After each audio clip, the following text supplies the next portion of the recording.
فرزند زہرا یہ حالات برے ہیں۔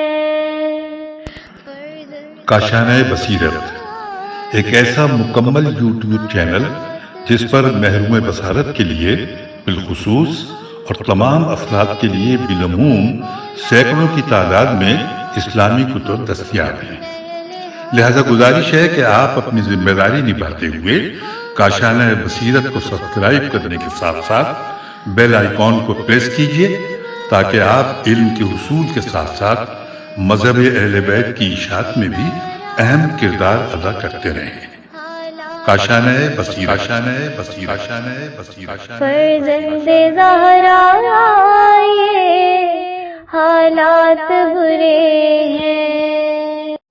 بسم اللہ الرحمن الرحیم۔ السلام علیکم۔ یہ کتاب آپ کے لیے کاشانہ بصیرت کی یوٹیوب چینل کی جانب سے ریکارڈ کی جا رہی ہے۔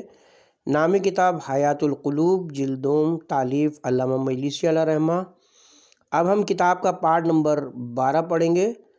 دوسرا باب ان بشارتوں کا بیان جو انبیاء و اوصیاء علیہ السلام وغیرہ نے حضرت صلی اللہ علیہ وآلہ وسلم کی بعثت اور ولادت کے بارے میں دی ہیں، اور بعض مومنوں کے حالات جو زمانہ فطرت میں تھے کا بقیہ حصہ۔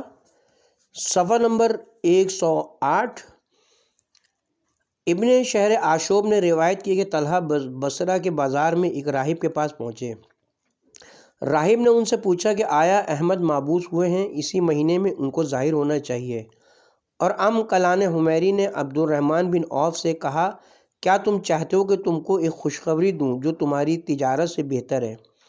یقیناً حق تعالیٰ نے گزشتہ ماہ ایک پیغمبر کو مبعوث فرمایا ہے، اس نے اس پر ایک کتاب نازل کی ہے، وہ بتوں کی پرستش سے منع کرتا ہے اور اسلام کی دعوت دیتا ہے۔ جلد واپس جاؤ۔ پھر ایک خط حضرت کی خدمت میں لکھا جس میں چند اشعار تحریر تھے، جن کا مضمون یہ تھا کہ میں گواہی دیتا ہوں اس خدا کی جو موسیٰ کا پروردگار ہے اور آپ بطحا میں مبعوث ہوئے ہیں، لہٰذا اپنے خدا سے میری شفاعت کیجیے گا۔ عبد الرحمن جب حضرت کی خدمت میں پہنچے تو آپ نے پوچھا، کیا تم میرے لیے کسی کی امانت رسالت لائے ہو؟ عبد الرحمن نے عرض کی، ہاں لایا ہوں۔ پھر وہ خط اور پیغام حضرت کو پہنچایا، اور اوس بن حارثہ ابن سلبہ نے حضرت کی بعثت سے 300 سال پہلے آپ کے مبعوث ہونے کی خبر دی اور اپنے اہل و عیال کو وصیت کی کہ حضرت کی مطابقت کریں، اور حضور نے اس کے حق میں فرمایا کہ خدا رحمت فرمائے اس پر کہ وہ دین حنیفہ پہ مرے، اور ایام جاہلیت میں انہوں نے میری نصرت کی ترغیب دی تھی۔ سلیم ابن قیس ہلالی نے اپنی کتاب میں روایت کی کہ حضرت امیر المومنین صلوات اللہ علیہ کے ساتھ جب ہم صفین سے واپس آ رہے تھے، ایک نصرانی کے دیر کے پاس حضرت نے قیام فرمایا۔ اس دیر سے ایک خوشرو اور نیک سیرت بوڑھا مرد نکلا، اس کے ہاتھ میں ایک خط تھا۔ وہ حضرت کی خدمت میں آیا اور سلام کیا۔ حضرت نے جواب سلام دے کر فرمایا، مرحبا میرے بھائی شمون بن حمون، تمہارا کیا حال ہے؟ خدا تم پر رحمت کرے۔ اس نے کہا، اے مومنین کے امیر اور مسلمانوں کے سردار اور رسول خدا کے وصی، میں باخیریت ہوں۔ بے شک میں حضرت عیسیٰ کے سب سے بہتر حواری جناب شمون بن یوحنا کی نسل سے ہوں، جو ان کے 12 حواریوں میں سب سے زیادہ محبوب تھے۔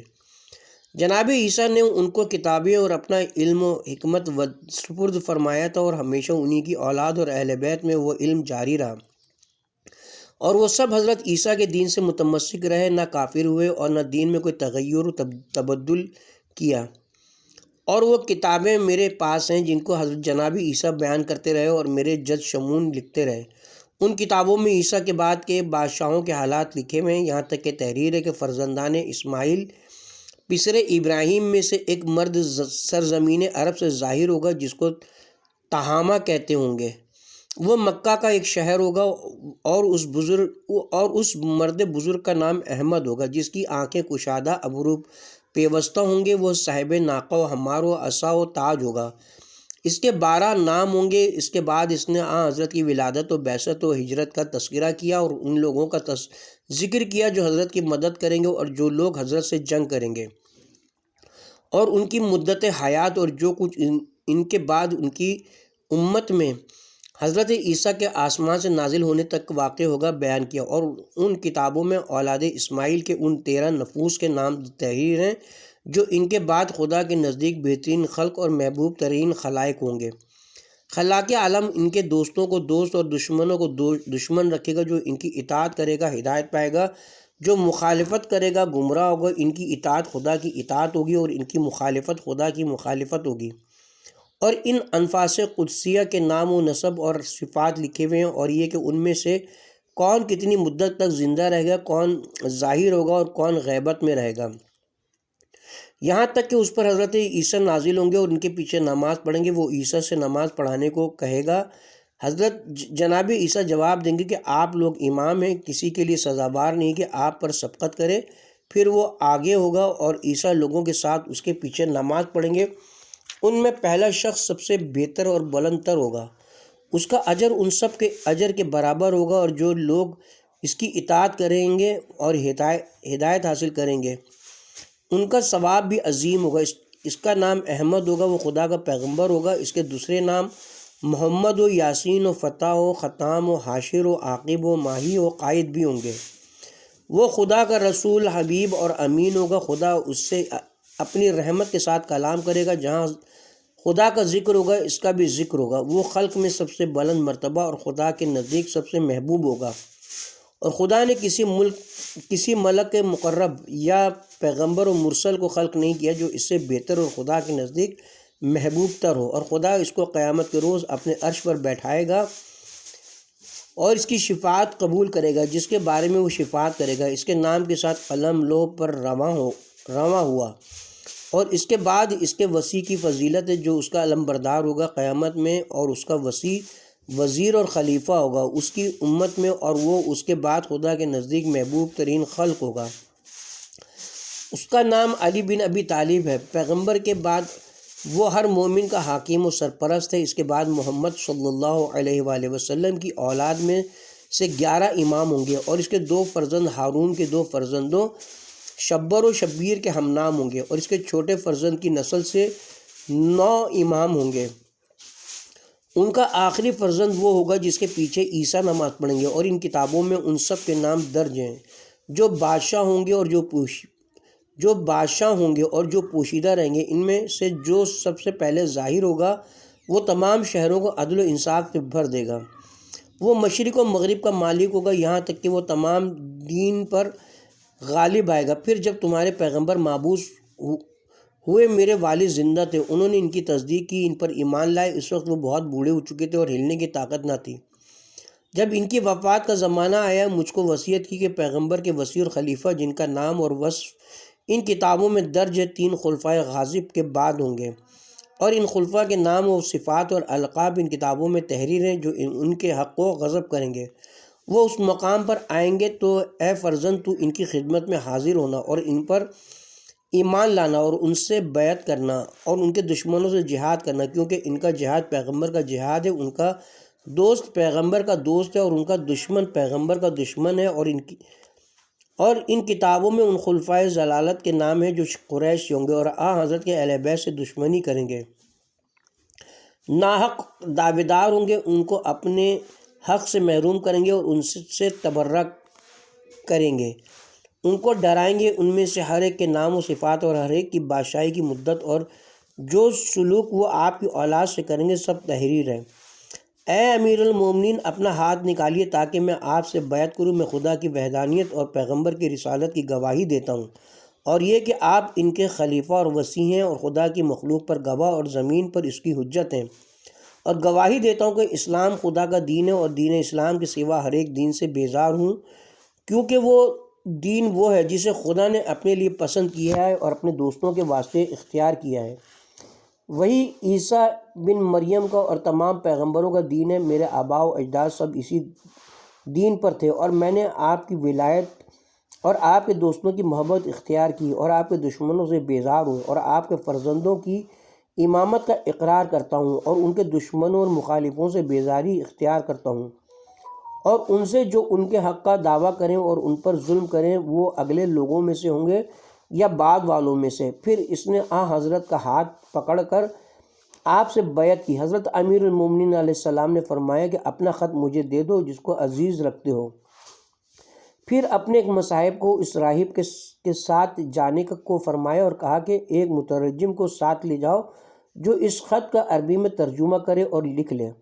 جب وہ مترجم اس خط کو حضرت کی خدمت میں لایا، حضرت نے امام حسن سے فرمایا کہ وہ کتاب لاؤ جس کو میں نے تم کو پہلے دیا تھا۔ امام حسن وہ کتاب لائے تو امیر المومنین نے فرمایا کہ پڑھو، اس کو میں نے لکھا ہے۔ پیغمبر خدا بولتے جاتے تھے اور اس شخص سے فرمایا کہ اس خط کو دیکھے جس کا ترجمہ کیا گیا، مقابلہ کیا گیا تو ایک حرف کا فرق نہ تھا، گویا کہ ایک شخص نے بولا اور دو شخصوں نے لکھا ہے۔ امیر المومنین علیہ السلام پھر حمد و ثناء الہی بجا لائے اور فرمایا کہ میں اس خدا کا شکر کرتا ہوں جو اگر چاہتا اور مصلحت سمجھتا تو اس بات پر قادر تھا کہ اس امت میں اختلاف نہ ہونے دیتا، اور میں شکر کرتا ہوں اس خدا کا جس نے میرا ذکر گزشتہ کتابوں میں ترک نہیں کیا اور میرے نام کو اپنے اور اپنے دوستوں کے نزدیک بلند کیا ہے۔ یہ دیکھ کر حضرت کے شیعہ جو موجود تھے بہت مسرور ہوئے اور یہ امر ان کی شکر گزاری اور ایمان کی زیادتی کا سبب ہوا۔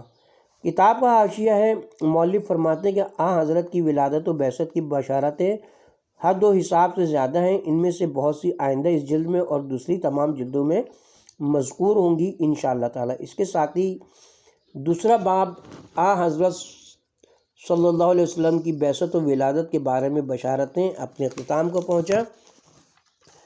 آغاز کرتے ہیں صفحہ نمبر 112 سے۔ تیسرا باب حضرت سید البشر کی ولادت باسعادت کی تاریخ اور آپ کے عجیب معجزات جو اس وقت ظاہر ہوئے۔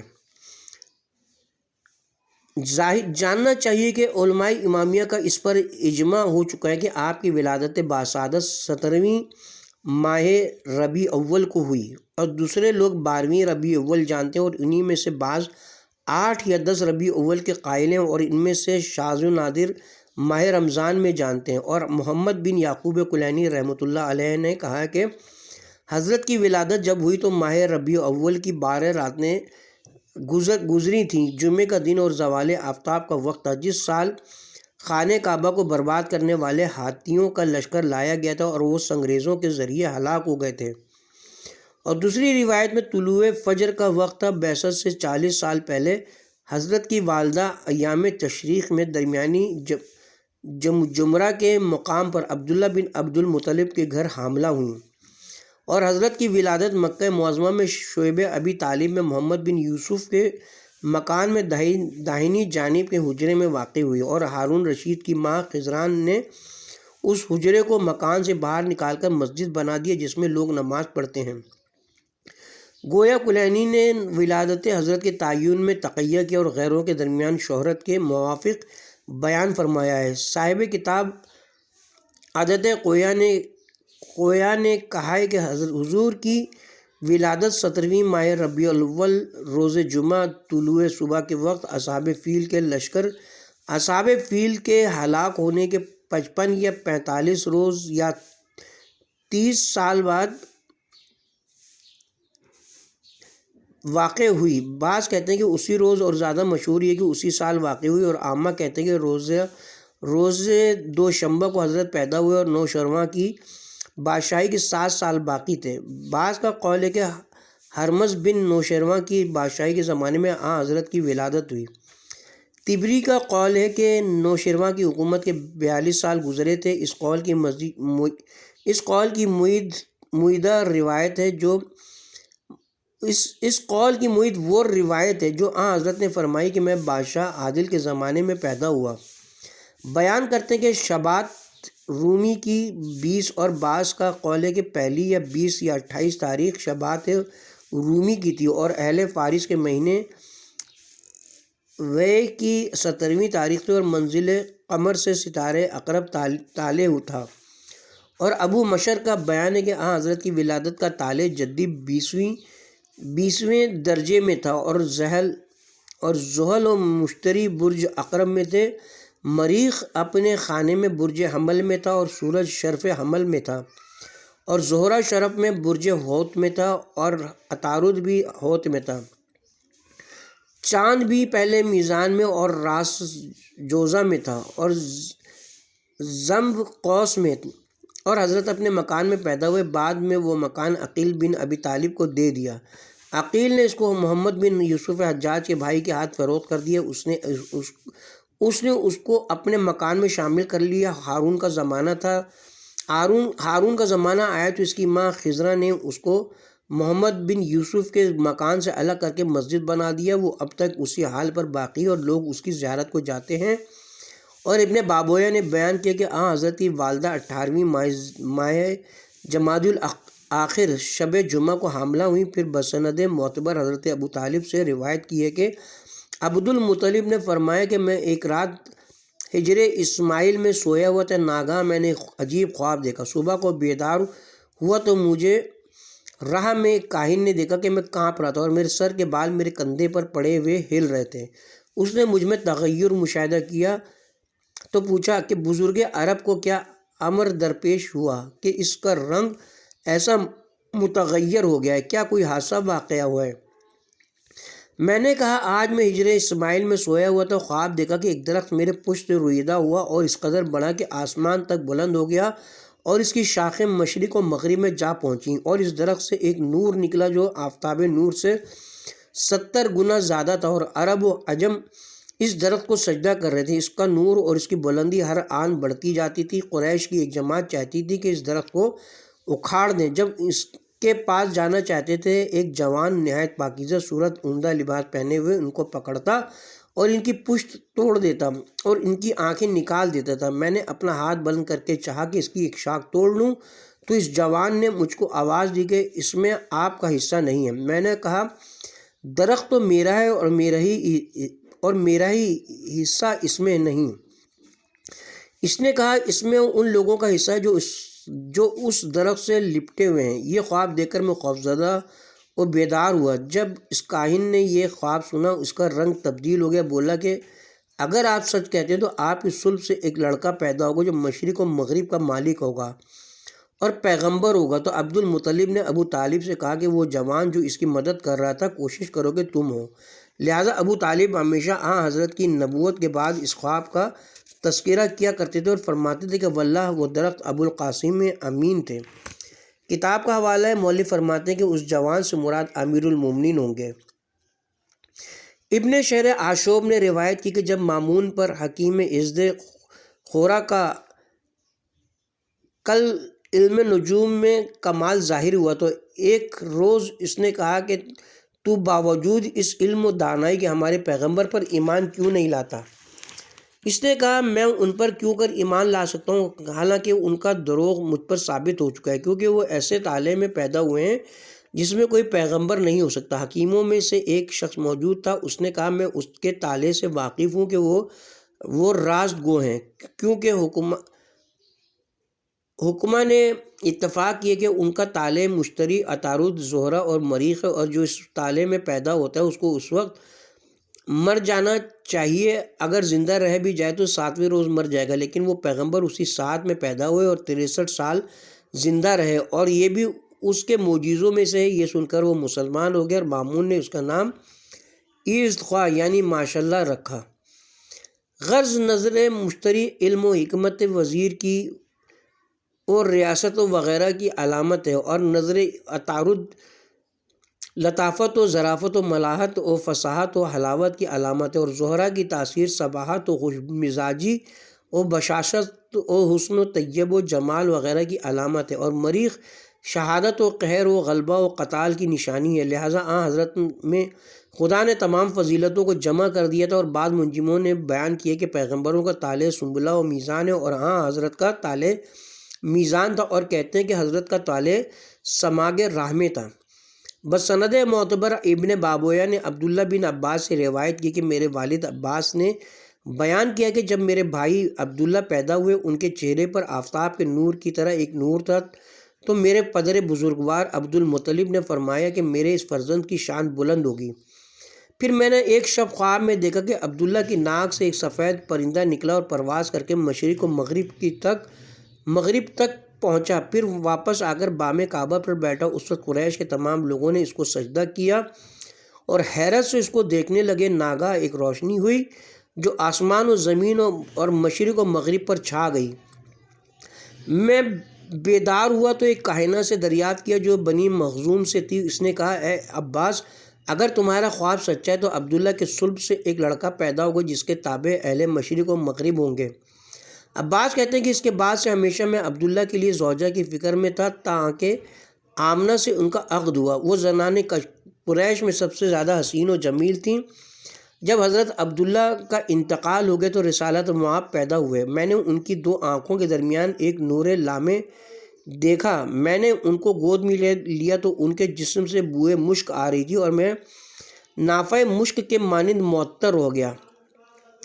آمنہ نے مجھ سے کہا کہ جب مجھے درد زا شروع ہوا میں نے اپنے گھر میں بہت سی آوازیں سنی جو آدمیوں کے آوازوں سے مشابہ نہ تھیں۔ پھر میں نے سندس بہشت کا ایک علم دیکھا جو یاقوت کے چھڑ میں لگا ہوا تھا، جس نے زمین و آسمان کو پر کر دیا تھا، اور ایک نور حضرت کے سر سے بلند تھا جس نے آسمان کو روشن کر رکھا تھا۔ اس میں میں نے شام کے قصر دیکھے جو نور کی زیادتی کے سبب آگ کے شعلے معلوم ہو رہے تھے، اور اپنے چاروں طرف اسفرود کے مانند پرندے دیکھے جو میرے گرد اپنے بازوؤں کو کھولے ہوئے تھے، اور شیرہ اسدیہ کو دیکھا جو گزرتا ہوا کہہ رہا تھا کہ اے آمنہ، کاہنوں اور بتوں کو تمہارے فرزندوں سے کیا کیا دیکھنا نصیب ہوگا۔ پھر میں نے ایک بلند قامت جوان دیکھا جو سب سے زیادہ خوبصورت تھا اور بہترین لباس پہنے ہوئے تھا۔ میں نے سمجھا کہ وہ عبد المطلب ہیں۔ وہ میرے پاس آئے اور میرے فرزند کو گود میں لے کر اپنا لعاب دہن اس کے منہ میں دیا۔ ان کے ساتھ ایک سونے کا تشت تھا جو زمرد سے مرصع تھا اور سونے کی کنگھی بھی تھی۔ انہوں نے میرے بچے کا شکم چاک کیا اور اس کا دل نکالا، پھر اس کو چاک کر کے ایک سیاہ نقطہ نکال کر پھینک دیا۔ پھر حریر سبز کی ایک تھیلی نکالی اور اس تھیلی میں سے ایک طرح کی سفید گھاس نکالی اور اس کو دل میں بھر دیا، اور دل کو اپنے مقام پر رکھ کر شکم مبارک پر ہاتھ پھیرا اور حضرت سے باتیں کی۔ آپ نے ان کے جوابات دیے۔ میں ان کی باتیں نہ سمجھ سکی سوائے اس قدر کہ انہوں نے کہا، خدا کے حفظ و امان و حمایت میں رہو۔ یقیناً میں نے تمہارے دل کو ایمان و علم و یقین و شجاعت سے بھر دیا۔ تم بہترین خلق ہو۔ خوشا حال اس کا جو تمہاری مطابقت کرے، اور وائے ہو اس پر جو تمہاری مخالفت کرے۔ پھر دوسری تھیلی نکالی جو حریر سفید کی تھی، اس میں سے ایک انگوٹھی نکالی اور حضرت کے دونوں شانوں کے درمیان مہر کی جس کا نقش ابھر آیا، اور کہا، میرے پروردگار نے حکم دیا کہ تمہارے سینے میں روح قدس پھونک دوں۔ غرض انہوں نے روح حضرت کے جسم میں پھونکی اور ایک پیراہن ان کو پہنایا اور کہا کہ یہ دنیا میں تمہارے لیے تمام آفتوں سے امان ہے۔ اے عباس، یہ وہ امور تھے جن کو میں نے اپنی آنکھوں سے دیکھا۔ عباس کہتے ہیں کہ میں نے حضرت کے شانوں کو کھولا اور مہر کے نقش کو پڑھا اور ہمیشہ یہ باتیں پوشیدہ رکھتا تھا، یہاں تک کہ میں بھول گیا، اور جب مشرف با اسلام ہوا تو حضرت نے خود مجھ کو یاد دلایا۔ بسند معتبر حضرت صادق علیہ السلام سے روایت ہے، ابلیس 7ویں آسمان تک جایا کرتا تھا اور اخبار سماوی سنا کرتا تھا۔ جب حضرت عیسیٰ پیدا ہوئے اس کو 3 آسمانوں تک جانے کی ممانعت کر دی گئی، لیکن 4تھے آسمان تک جایا کرتا تھا۔ جب رسول خدا صلی اللہ علیہ وآلہ وسلم پیدا ہوئے اس کو تمام آسمانوں سے روک دیا گیا اور شیطانوں کو تیرہائے شہاب سے مار کر بھگایا جانے لگا۔ تو قریش نے دیکھ کر کہا کہ دنیا ختم ہونے اور قیامت آنے کا وقت آ گیا، جیسا کہ ہم نے سنا ہے۔ جو اہل کتاب ذکر کیا کرتے تھے، عمرو بن امیہ جو اہل جاہلیت میں سب سے زیادہ صاحب علم اور جاننے والا تھا، بولا کہ وہ مشہور ستارے جن سے لوگوں کو گرمی اور سردی کے زمانے کا پتہ چلتا ہے، اگر ان میں سے ایک ستارہ ٹوٹ کر گر پڑے تو سمجھنا چاہیے کہ تمام مخلوق کے ہلاک ہونے کا وقت آ گیا، اور اگر وہ ستارے اپنے مقام پر برقرار ہوں اور دوسرے ظاہر ہوں تو کسی عجیب و غریب امر کے ظاہر ہونے کی علامت ہے۔ جس روز صبح کو حضرت صلی اللہ علیہ وآلہ وسلم پیدا ہوئے، دنیا میں جہاں جہاں بت تھے منہ کے بل زمین پر گر پڑے، اور کسریٰ بادشاہ عجم کے محل کو زلزلہ ہوا اور اس کے 14 کنگورے گر پڑے، اور دریائے ساواں جس کو پوجتے تھے خشک ہو گیا اور نمک ہو گیا، اور وادی سماوا جس میں کبھی پانی نہ تھا جل تھل ہو گیا، اور آتش کدہ فارس جو ہزاروں سال سے روشن تھا اور کبھی خاموش نہیں ہوا تھا بالکل بجھ گیا۔ اسی رات علماء مجوس نے جو بڑے علم والے تھے خواب میں دیکھا کہ چند اونٹ صعابی عربی گھوڑوں کو کھینچتے ہوئے دریائے دجلہ سے گزرے اور ان کے شہروں میں داخل ہو گئے، اور تاکہ کسرا درمیان سے ٹوٹ کر دو حصے ہو گیا ہے اور دجلہ کا پانی اس کے محل میں جاری ہے۔ اور اسی رات ایک نور حجاز کے چاروں طرف ظاہر ہوا اور تمام عالم میں پھیل گیا، اور ہر بادشاہ کے تخت اس کی صبح کو سرنگو ہو گئے تھے، اور تمام بادشاہ گونگے ہو گئے تھے اور بات نہیں کر سکتے تھے، اور کاہنوں کا علم زائل ہو گیا تھا، اور ساحروں کا سحر باطل ہو گیا، اور ہر کاہن اور اس کے ہمزاد کے درمیان جدائی ہو گئی، اور قریش تمام عرب میں بزرگ مانے گئے۔ لوگ ان کو آل خدا کہنے لگے کیونکہ وہ خانہ خدا کے ہمسائے تھے۔ آمنہ فرماتی کہ جب آپ پیدا ہوئے اپنے ہاتھوں کو زمین پر رکھا اور سر آسمان کی جانب بلند کیا اور چاروں طرف نظر کی، آپ کے جسم سے ایک نور ساطع ہوا جس نے تمام چیزوں کو روشن کر دیا۔ اس کی روشنی میں نے شام کے محل دیکھے، اور اسی روشنی کے درمیان میں نے ایک آواز سنی، کوئی کہہ رہا تھا کہ بہترین خلق پیدا ہوا، اس کا نام محمد رکھو۔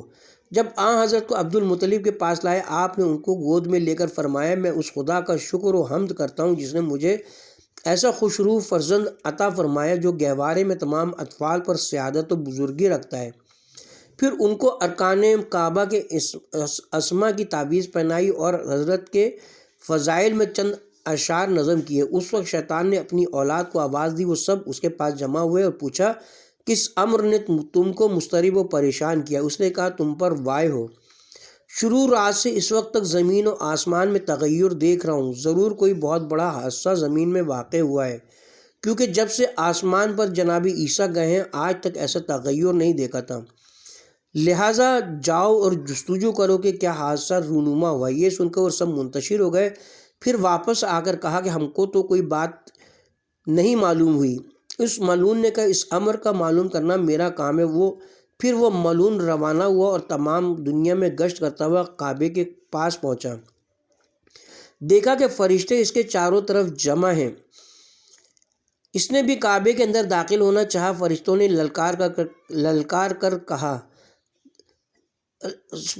للکارا کہ اے ملعون واپس جا۔ وہ وہاں سے بھاگا اور چھوٹا ہو کر خنجش کے مانند بن گیا اور کوہ ہرا کی جانب سے داخل ہوا۔ جناب جبرائیل نے ڈانٹ کر کہا، نکل جاؤ۔ اس نے کہا، اے جبرائیل بس اتنا تو بتا دو کہ آج رات زمین پر کون سا امر واقع ہوا ہے؟ جبرائیل نے کہا، محمد صلی اللہ علیہ وآلہ وسلم آج رات پیدا ہوئے۔ پوچھا، کیا مجھے بھی ان سے کوئی فائدہ ہوگا؟ فرمایا، نہیں۔ اس نے کہا، کیا ان کی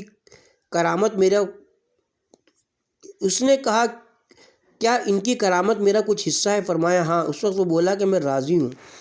دوسری حدیث میں روایت ہے کہ آمنہ رضی اللہ تعالیٰ عنہ فرماتی ہے کہ جب میں جناب رسول خدا کے حمل سے حاملہ ہوئی، مجھ میں حمل کے کچھ آثار نہ ہوئے، اور وہ کیفیتیں جو عورتوں کو عام طور سے حمل میں درپیش ہوتی ہیں مجھ کو نہیں ہوئی۔ میں نے ایک مرتبہ خواب میں دیکھا کہ ایک شخص میرے پاس آ کر کہتا ہے کہ آپ بہترین انسان سے حاملہ ہوئی ہیں۔ جب حضرت کی ولادت کا وقت آیا آپ بہت آسانی سے پیدا ہوئے کہ مجھ کو کوئی تکلیف نہیں ہوئی۔ حضرت نے اپنے ہاتھوں کو زمین پر رکھا اور نیچے آ گئے۔ اس وقت ایک عاطف کی آواز آئی کہ آپ نے بہترین بشر کو جنا، اس کو خدا کی پناہ میں ہر ظالم اور صاحب حسد کے شر سے دے دیجیے۔ اور دوسری روایت کے مطابق یہ کہا کہ جب حضرت پیدا ہو تو کہیے گا، غرض حضرت پیدا ہونے کے بعد ایک روز میں اس قدر بڑھتے تھے جس قدر دوسرے لڑکے ایک ہفتے میں بھی نہیں بڑھتے، اور ایک ہفتے میں اس قدر بڑے ہوتے تھے کہ دوسرے ایک مہینے میں بڑے ہوتے ہیں۔ لیث بن سعد سے روایت ہے، وہ کہتا ہے کہ میں ایک مرتبہ معاویہ کے پاس بیٹھا تھا، کابل احبار بھی موجود تھا۔ میں نے اس سے پوچھا کہ تم نے اپنی کتابوں میں حضرت کی ولادت کے آثار اور صفات کیسے پائے؟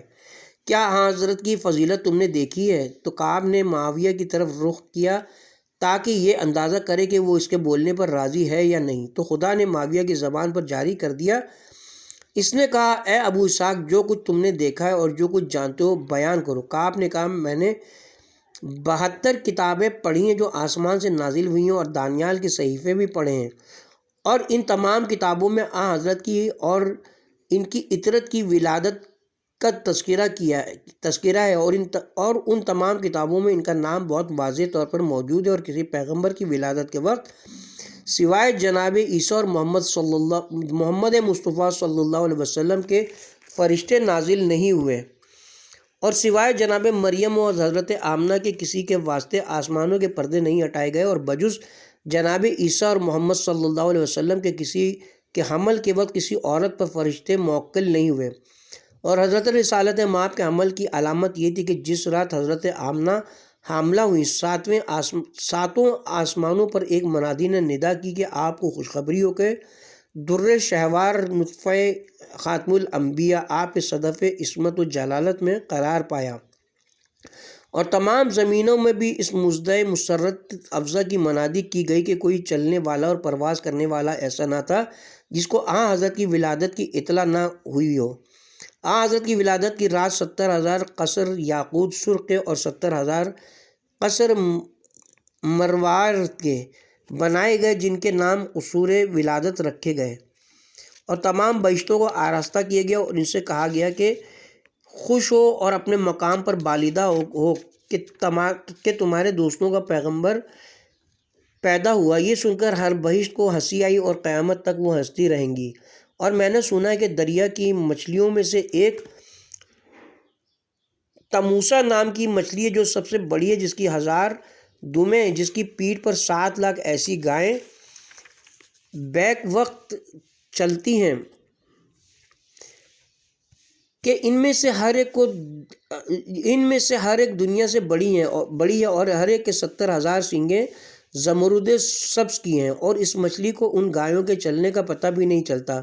وہ حضرت کی ولادت سے خوش و مسرور ہو کر حرکت میں آئی، اگر خداوند اس کو ساکن نہ کرتے تو تمام دنیا پلٹ جاتی۔ اور میں نے سنا ہے کہ اس روز کوئی پہاڑ ایسا نہ تھا جس نے دوسرے پہاڑ کو خوشخبری نہ دی ہو، اور سب لا الہ الا اللہ کی آوازیں بلند کر رہے تھے، اور تمام پہاڑ آن حضرت کی وجہ سے ابو قبیس کے احترام میں جھکے ہوئے تھے، اور تمام درخت حضرت کی ولادت کی خوشی میں ماں اپنی شاخوں اور پھلوں کے خداوند عالم کی تقدیس و تقدیس کر رہے تھے، اور آسمان و زمین کے درمیان مختلف نوروں کے 70 ستون نصب کیے گئے جس میں سے کوئی ایک دوسرے کے مشابہ نہ ہوا، اور حضرت آدم کی روح کو حضرت کی ولادت کی خوشخبری دی گئی تو حضرت کا